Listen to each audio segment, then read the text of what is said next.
مسجد کو آباد کرنا اور آباد رکھنا یہ بہت بڑی صفت ہے، اور اس آیت میں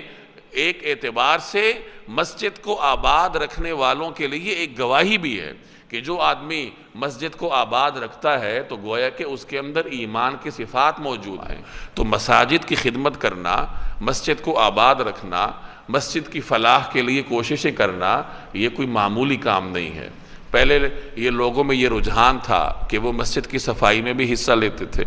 مسجد کو باقاعدہ وقت دیا جاتا تھا، ایسا نہیں کہ نماز کے لیے گئے اور فوراً چلے گئے، بلکہ اپنے اوقات میں سے کچھ وقت کو خالص کر کے، خالی کر کے مسجد کو دیا جاتا تھا کہ میں مسجد میں بیٹھوں، وہاں ذکر اذکار کروں اور وہ وقت میرا مسجد کے لیے ہو۔ اب چونکہ دنیا بہت مصروف ہو گئی ہے، مادیت پرست ہو گئی ہے، اور لوگوں کا مسجد کے ساتھ اول تو تعلق نہیں ہے، اور تعلق ہے تو بس نماز کے لیے آئے اور چلے گئے، اور کہیں صفائی میں کمی کوتاہی دیکھی تو امام کے ساتھ، خادم کے ساتھ لڑائی جھگڑا کر کے چلے گئے، اور خود یہ تکلیف گوارا کوئی نہیں کرتا کہ وہ مسجد کی صفائی میں حصہ لے لے۔ بہرحال یہ سعادت کی بات ہوتی ہے کہ آدمی مسجد کی صفائی میں حصہ لے، مسجد کی آبادی میں حصہ لے۔ مسجد کی آبادی اعمال سے ہوتی ہے